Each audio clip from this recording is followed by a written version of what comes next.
একদিন প্রচণ্ড গরমের দিনে এক কাক খুব পিপাসায় কাহিল হয়ে পড়ল। সে এদিক ওদিক উড়ে বেড়াতে লাগলো পানির খোঁজে। অনেকক্ষণ পর সে একটা বাগানে একটা মাটির কলসি দেখতে পেল। খুশিতে কাক উড়ে গিয়ে কলসির মুখে বসে দেখল, হ্যাঁ, পানি আছে।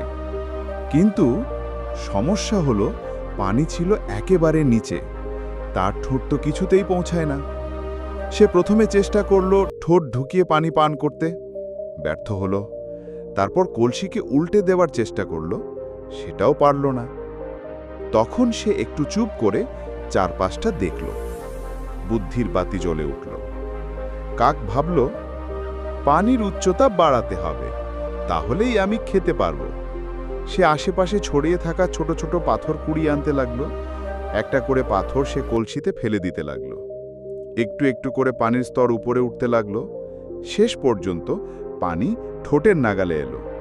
কাক খুশি হয়ে পান করল ঠান্ডা পানি, আর মনে মনে বলল, ধৈর্য আর বুদ্ধি থাকলে সমস্যার সমাধান হবেই।